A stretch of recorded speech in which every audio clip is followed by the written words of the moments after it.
السلام عليكم ورحمة الله وبركاته. بسم الله الرحمن الرحيم والصلاة والسلام على سيدنا محمد وعلى آله وصحبه أجمعين. D'abord, on rend grâce à Serigne Saliou Mbacké pour tout ce qu'il a fait pour nous et pour le Sénégal, pour les mourides, pour l'islam. Et on demande longue vie à Serigne Mountakha Mbacké, le khalife actuel des mourides, qui est en train de perpétuer l'œuvre de Khadim Rassoul. Et on présente nos salutations à Serigne Ahmadou Mbacké, à Serigne Abd Chakour Fall et à tous les invités et tous les présents. Khadim Rassoul, c'est un cas exceptionnel dans toute l'histoire de l'humanité, pas dans toute l'histoire de l'islam seulement. Comme il dit lui-même, comme moi, on ne verra jamais ni dans cette vie ni dans l'au-delà. C'est très difficile à expliquer, c'est impossible même à expliquer, mais on va essayer par étapes de comprendre un peu de ce que nous a expliqué Khadim Rassoul lui-même. Parce qu'on ne peut pas connaître Khadim Rassoul par nous-mêmes, on ne peut le connaître que par lui-même, de ce qu'il nous a dévoilé, de ce qui est possible à connaître. Parce que lui-même il dit غاب مقامي عن سوى الباقي القديم وإنني عبد خديم لا يريم. Ma station est occultée à un autre que mon Seigneur l'Éternel et je suis un serviteur qui ne faillit jamais dans son service. Ça pour être d'emblée d'accord que Khadim Rassoul c'est un cas hors de notre entendement, hors de notre compréhension. Et c'est pour nous mourides, tous les mourides le savent, ça il n'y a aucun doute. Mais pour un non mouride c'est très difficile à comprendre, à admettre même. C'est pour ça qu'on donne des repères, même pour les mourides eux-mêmes, pour qu'il ait des arguments quand on parle de Khadim Rassoul. Parce que c'est pas facile de parler de Khadim Rassoul à un public qui ne connaît pas Khadim Rassoul. Donc la première étape, c'est d'essayer de comprendre, de situer un peu le contexte dans lequel a évolué Khadim Rassoul et ce qu'il a fait, son parcours, qu'est-ce qui le distingue et pourquoi il est hors norme, hors compétition. Il n'a pas d'égal. On va essayer d'expliquer. Khadim Rassoul, il était prédestiné à sa mission. Parce que comme a dit l'un des plus grands savants du Sénégal, Haj Malick Sy, il a dit chacun de nous, les hommes de la religion, a fauté un jour, a fait des péchés et il s'est repenti, sauf Khadim Rassoul. Lui, depuis sa naissance jusqu'à sa fin, il n'a jamais commis d'écart à la religion. Ça, c'est Haj Malick Sy lui-même qui l'a dit. Donc tout le monde est d'accord que Khadim Rassoul, c'est un cas depuis son enfance jusqu'à son départ. Il vivait pour une mission. Il a une mission dans cette vie. Lui-même le dit, si ce n'était pas pour adorer Allah sur terre et servir le prophète Mohammed sallallahu alayhi wa sallam, je ne serais pas resté avec vous une heure. C'est Khadim Rassoul qui le dit. Donc, il est venu sur terre pour une mission. Comment comprendre cette mission? Un jour, Serigne Saliou m'a expliqué. Il m'a dit, c'est comme si, il faut bien écouter les paroles de Serigne Saliou, ce ne sont pas mes paroles, c'est les paroles de Serigne Saliou. Et chaque mot a son pesant d'or. Chaque mot a son importance. Parce que Serigne Saliou ne parle pas beaucoup. Mais quand il parle, il faut bien comprendre ce qu'il dit. Il a dit, c'est comme si Allah a un magasin. Et quand il va envoyer un prophète, il lui dit de choisir dans le magasin pour pouvoir réussir sa mission. Il a besoin d'atouts, de miracles, de mu'jizat pour que son peuple puisse accepter sa mission et le suivre. Mais chaque chose auprès d'Allah a son prix. Tu peux demander, même nous, chacun peut demander à Allah ce qu'il veut, mais il y a un prix à payer. faut avoir le prix pour payer. Alors, quand il n'y a pas de cycle de prophétie, parce que la terre peut rester des siècles sans prophète, comme entre Sayyidina Isa et le prophète Mohammed sallallahu alayhi wa sallam, 6 siècles. Quand il n'y a pas de période de prophétie, c'est la période de la sainteté, c'est le cycle de la wilaya. Donc la terre n'est jamais dépourvue de missionnaires pour Allah. Dans chaque peuple, dans chaque époque, il y a toujours des missionnaires. Dans chaque pays, dans chaque région, il y a toujours quelqu'un qui est missionné par Allah. Ça dépend des fonctions. Par exemple, les awliya, il y a des awliya qui ont le tasrif. Le tasrif, ça veut dire la direction ésotérique du monde. Ils ont des pouvoirs de gérer. D'autres, non. Il y a un wali pour lui-même. Il a contrôle sur lui-même. D'autres pour sa famille. Il peut protéger sa famille. Un autre son quartier. Un autre son ethnie. Un autre son pays. Un autre. Ça dépend chacun les pouvoirs qu'il a, ce qu'il a acquis auprès d'Allah. Et il y a des... Donc il y a des Aqtab, il y a des Nujaba, Nuqaba, Abdal. C'est une hiérarchie. Quand Allah va envoyer un saint, il lui dit aussi de choisir dans le magasin. Et c'est pour ça que les awliya ont des karamat. Ce n'est pas des surhumains, c'est des humains. Mais ils ont des pouvoirs que les humains n'ont pas. Parce qu'ils ont acquis ça auprès d'Allah en payant le prix. Quand c'était le tour de Khadim Rasoul, c'est Céline Salou qui m'a expliqué. Quand c'était le tour de Khadim Rasoul n'a pas demandé de ce qu'il y a dans le magasin. Il a demandé le magasin. Et il paye le prix. Et Céline Salou, comment l'occasion? Parce qu'il m'expliquait un vers de Céline Touba. C'est pour ça que les écrits de Céline Touba, il y a des secrets dedans qu'on ne peut comprendre que quand Céline Abdelhad a expliqué beaucoup de choses, ou Céline Fallou, ou Céline Salou, ou Céline Moudou Mustafa, quand il explique des choses, les gens, c'est là qu'ils comprennent beaucoup de versets, de vers de Céline Touba. Le vers était « Kawun li al-yawma kun waktub bihi thamani wa rudda li khayra ma ya'ti bi ashkali » Accorde-moi aujourd'hui kun et fixe-moi le prix. Et rends-le, et ce que je te dédie, après cela, rends-le-moi par meilleur ou pareil que lui. Il m'expliquait ce vers. Donc, accorde-moi aujourd'hui kun, parce que le magasin, c'est kun. C'est comme si Allah a un magasin. Donc, le magasin, c'est le kun. Parce qu'Allah, quand il veut quelque chose, il lui dit soit elle est.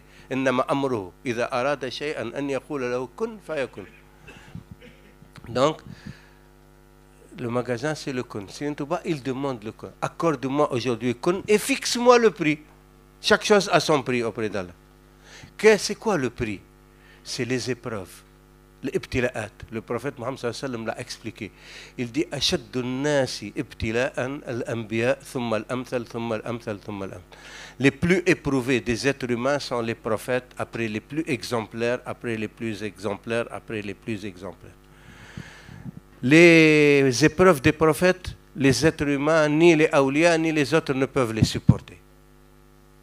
Les épreuves des exemplaires ne peuvent les supporter que le premier rang des exemplaires. Et c'est comme ça. Mais Céline Touba, il a payé le prix. Il a vécu toutes les épreuves des prophètes. Comme Sayyidina Ibrahim, Céline Touba, ils l'ont jeté dans le feu, ils l'ont enterré vivant, ils l'ont mis du poison, ils l'ont mis dans un peloton d'exécution, ils ont fait toutes sortes d'attentats contre lui.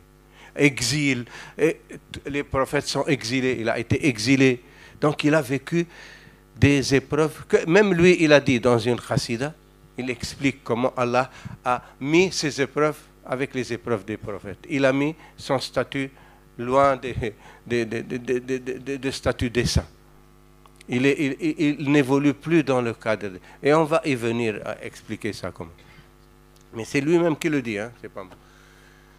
Donc, Khadim Rasoul a obtenu le kun. Mais tout ce qu'il gagne après cela, il le donne hadiya au prophète Mohammed sallallahu alayhi wa sallam. Parce que si lui, il s'est dit Khadim Rasoul. Rama Rasulullah min ilahi kawni khadimuhu abdullah.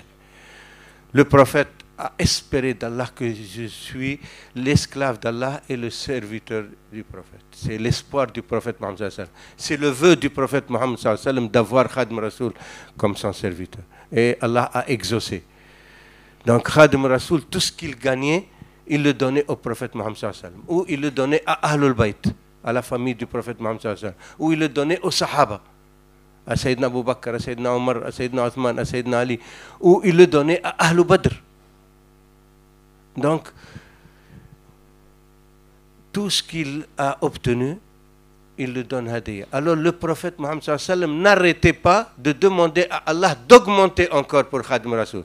Parce qu'on ne peut pas être plus généreux que le prophète Mohammed sallallahu alayhi wa sallam. Quand tu lui fais un cadeau, il va te le rendre plus encore. C'est pour ça que Serigne Touba, il dit طلبت لي رسول الله فوق مطلبي من الله ربي والرجاء لم يخيب. Ô prophète, tu m'as demandé auprès d'Allah plus que je n'osais jamais espérer, et tes vœux ne seront jamais rejetés.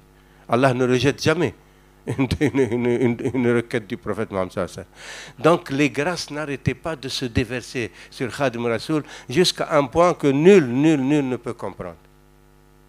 Donc ça, c'est pour ça qu'on, quand on explique que Khadim Rasoul a un statut particulier, c'est au-delà de la compréhension. Il n'y a qu'Allah et le prophète Mohammed sallallahu alayhi wa sallam qui connaissent sa réalité. D'ailleurs, même les plus grands saints le disent. C'est même pas moi, c'est les plus grands saints. Par exemple, au Sénégal et en Mauritanie, notre aire géographique, le plus grand saint après Serigne Touba, c'est Cheikh Saad Bou. Ça, c'est admis par tous. Cheikh Saad Bou, quand on lui a demandé sur Khadim Rasoul, qu'est-ce qu'il a dit? Il a dit, Khadim Rasoul, comme il n'a jamais associé qui que ce soit dans son cœur avec Allah, Allah n'a jamais associé qui que ce soit à sa connaissance de Serigne Touba. Il n'y a que son Seigneur qui connaît sa réalité. Donc c'est quelque chose qui nous dépasse de très loin. Mais pour comprendre comment a commencé la mission de Khadim Rasoul. Khadim Rasoul, depuis son jeune âge, il essayait d'imiter les grands saints. Sokhna Mame Diarra Bousso, qui était une très très grande sainte, lui parlait des histoires de Cheikh Abdul Qadir Jilani, de Aboul Hassan Chadli, de Cheikh Ahmed Tijan, et elle lui parlait des saints, et lui il aimait. Et chaque fois qu'elle lui racontait quelque chose, lui il essayait de faire comme eux, depuis son jeune âge. Et c'était ça sa préoccupation. Le savoir, il dépassait tout le monde dans le savoir, de l'aveu de ses professeurs qui l'ont enseigné. Et jusqu'au départ de Mame Mor Anta Sali, qui avait compris, Mame Mor Anta Sali, que son fils était prodigieux et il lui avait confié même l'école, l'enseignement. Ça avait commencé par la qasida de Mawahib al-Quddus. Mawahib al-Quddus fi nadmi Shaykhina al-Sinusi. C'est l'une des meilleures qasidas du Tawhid. Et la matière du Tawhid, ilm al-kalam, est une matière très difficile. C'est la théologie islamique. Et Mame Mor Anta Sali, quand il enseignait, il n'aimait pas se répéter. Et beaucoup ne comprenaient pas. Ils venaient voir après Khadim Rasoul pour qu'il leur explique. Ceux qui étaient avec lui à l'école. Alors, il a décidé d'écrire une qasida pour simplifier les écrits de l'imam Senoussi, qui est le plus grand théologien de l'islam. Pour les simplifier et pour que les élèves puissent comprendre. Et c'est cette qasida-là qui est une qasida. Il a écrit très jeune, il avait à peine 18 ans. Mais jusqu'à aujourd'hui, c'est l'une des meilleures qasidas de la théologie. Peut-être après, il a rajouté des choses plus tard, parce qu'il y a des secrets dedans qu'on ne trouve ni dans les livres de théologie, ni ailleurs. Comme sur les Hamalat al-Arsh et leur nom. Donc, son père a compris, quand il a compris que son fils est prodigieux, il lui a laissé enseigner. Quand il est parti, il a confié sa famille, l'école, les disciples à son fils, à Khadim Rasoul. Khadim Rasoul, après, il a fait 8 mois en Mauritanie. Il a laissé l'école à Sine Abdelrahman Lo, il est parti en Mauritanie, il a rencontré les plus grands saints de Mauritanie de l'époque.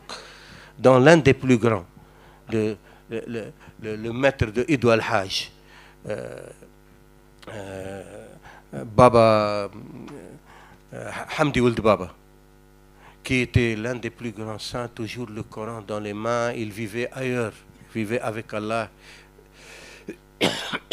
Et même les saints, quand ils venaient le visiter, à peine qu'ils parlaient avec eux. Cheikh Sidi Al-Kabir, qui était le cheikh de Mamor Antasali, qui est le grand-père de Cheikh Sidi Baba, qui était l'un des plus grands saints en Mauritanie. Il était venu voir Baba Ould Hamdi, il était en train de lire le Coran, il a sorti sa main sous la draïa, comme ça il a salué. Et il lui a dit, après il lui a dit, est-ce que tu as un word que tu as pris? Il voulait lui donner le word Qadr. Il lui a dit, Ma atakum ar-rasulu fakhudhu. Ce que vous a donné le prophète, prenez-le. Il parle qu'avec le Coran. Cheikh Sidi après il dit, il était ailleurs, hein, il ne nous a pas accordé beaucoup d'importance. Ça c'est Cheikh Sidi Kabir. Quand Serigne Touba était venu voir Baba Ould Hamdi s'occupait de lui, et c'est lui qui le servait, et même sa famille était étonnée. Après, quand il est resté 3 jours avec lui, quand il est parti, ils lui ont dit, on t'a jamais vu accueillir quelqu'un comme tu as accueilli ce Sénégalais. Qu'est-ce qu'il y a? Il a dit, cet homme-là que vous avez vu, vous allez entendre parler de lui. Alors qu'il était jeune, Serigne Touba, il n'était pas connu encore. Il dit, vous allez entendre parler de lui. Dans le khamkham, dans le savoir, j'ai parlé avec lui et j'ai vu que sa science est certaine. Il ne trébuche pas là où les savants peuvent faire des faux pas. Quant à sa wilaya, à sa sainteté, j'ai vu les preuves. Mais le plus qu'il a sur les autres, ce sont les akhlaq, ses mœurs, ses vertus. Il suffit à le rendre le maître de son temps. L'akhlaq, le khuluq. Parce que les soufis, ils disent at-tasawwuf kullu akhlaq. Le tasawwuf, c'est pas prier, jeûner, faire des wurd. C'est les akhlaq, makarim al-akhlaq. Le prophète Mohammed sallallahu alayhi wa sallam, Allah l'a loué dans le Coran pour ça. Wa innaka la'ala khuluqin azim. En vérité, tu es d'une telle perfection de mœurs, de caractère, de vertu. C'est le khuluq, comment se comporter dans la société, avec les autres, avec ton prochain, ton voisin, ton collègue, ta femme, tes enfants, avec professionnellement. C'est ça qui rend l'être humain, qui distingue les êtres humains. L'akhlaq ou le khuluq. Donc Serigne Touba avait impressionné. Et c'est jusqu'à la fin de sa vie, tout le monde témoigne de lui. Il accueille les gens toujours avec sourire, avec bonté, bienveillance, il leur règle leurs besoins. Tout le monde l'aime. Les Mauritaniens, jusqu'à présent, il y a unanimité sur Khadim Rassoul, plus qu'au Sénégal. Parce qu'au Sénégal, ils aiment Khadim Rassoul, mais dans les autres tariqas, Khadim Rassoul, c'est le cheikh des mourides. Donc ils le comparent avec d'autres cheikhs, c'est un marabout. Mais en Mauritanie, Serigne Touba n'a pas d'égal. Ils disent Man yuqarin Cheikh al-Khadim ma'a ghayr al-Nabi al-Mustafa fahuwa ghumrun qalbuhu ma nuwira. Celui qui compare Serigne Touba avec un autre que le prophète Mohammed sallallahu alayhi wa sallam, c'est un ignorant dont le cœur est obscurci par l'ignorance ou par la jalousie. On ne peut pas le comparer, il est incomparable. Donc sa mission dépasse de très loin le cadre sénégalais. C'est pas... Donc c'est pour ça le titre La Mouridiyya est la mission de son fondateur. Donc la Mouridiyya, c'est quoi Mouridullah? La Mouridiyya, c'est Mouridullah. On appelle Mouridiyya en français, mais en arabe Mouridullah. Mouridullah, c'est celui qui aspire à Allah. Donc c'est pas seulement être un bon musulman qui respecte les 5 piliers de l'islam, mais être doté du noble caractère qui le rend parmi les muhsinin. Mu'min, muslim, muhsin. D'ailleurs, Serigne Touba, il dit, ma voix est iman par le tawhid, islam par le fiqh, ihsan par le tasawuf. Donc le mouride, il doit être mu'min, muslim, muhsin. Le muhsin, c'est celui qui a l'ihsan. L'ihsan, c'est quoi l'ihsan? Le prophète Mohammed sallallahu alayhi wa sallam l'a expliqué. Quand Sayyidina Jibril est venu en forme humaine, et poser les questions devant les Sahaba. Ya Muhammad, haddathni an الإسلام، عن الإيمان. يا محمد حدثني عن الإيمان، يا محمد حدثني عن الإسلام. Le prophète Mohammed sallallahu alayhi wa sallam lui a dit l'Iman, c'est de croire en Allah, croire en les prophètes, croire en les anges, croire en les livres révélés, croire en le jour du jugement dernier et croire en le qada et le qadar, le décret et le destin. Il dit Ahsan, très bien. Les Sahaba étaient étonnés parce qu'il était un homme que personne ne connaissait. Et après il dit Haddathni an l'islam. Il lui a dit Shahadat la ilaha illallah Muhammad Rasulullah, Salat, Zakat, Saum, Hajj, Ramadan, Hajj, Iman istata'a ilayhi sabil. Les 5 piliers. Il lui dit Ahsan, il dit Haddathni an l'ihsan. Il dit An ta'bud Allah ka'annaka tarah, fa in lam takun tarah fa huwa yarak. Adorer Allah comme si tu le vois, car même si tu ne le vois pas, lui il te voit. C'est ça l'ihsan. Le muhsin, c'est celui qui adore Allah comme s'il le voit. Ça veut dire être conscient de l'omniprésence d'Allah, qu'il est partout avec nous et qu'il est plus proche de nous que notre veine jugulaire. Il est plus proche de vous que votre veine jugulaire. Donc c'est ça que Serigne Touba a introduit, c'est ça sa voix. Et maintenant, pourquoi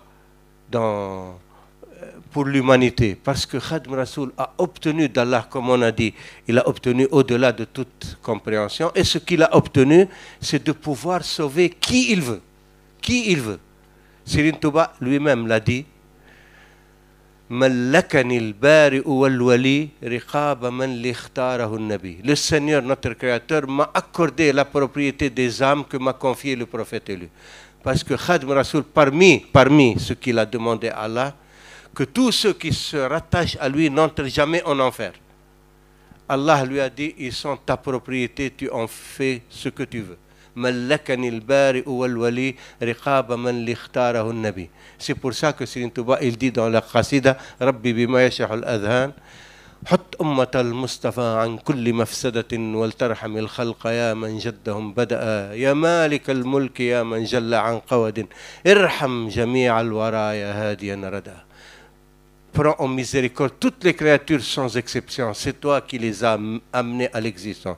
Il avait ce pouvoir de demander à Allah de pardonner. Donc tous ceux qui acceptent le conseil de Serigne Touba, qui se rattachent à lui par l'amour, par la hadiya, par la khidma, ils sont sauvés. Voilà la mission, sauver le maximum d'êtres humains. Khadim Rasoul, sa mission, c'est de sauver le maximum d'êtres humains sur terre. Allah l'a envoyé pure miséricorde pour les êtres humains. Wa ma arsalnaka illa rahmatan lil alamin. Comme il a envoyé le prophète Mohammed sallallahu alayhi wa sallam, miséricorde pour les êtres humains. Regarde aujourd'hui l'islam, comment il est. Regarde les guerres dans les pays de l'islam. Et regarde la paix que Serigne Touba a instaurée. Même il a été combattu par le colonialisme. Ils ont essayé à tenter sa vie. Combien de 286 attentats. Et il a pardonné. Et la paix. Il a dit, il a une mission avec Allah de ne point verser une goutte de sang. Même pas le sang d'un insecte. Donc sa voix est toute miséricorde, toute bienveillance, toute bonté. Wassalamu alaikum wa rahmatullahi wa barakatuh. Depuis tout à l'heure, il me dit l'heure. Donc, timing.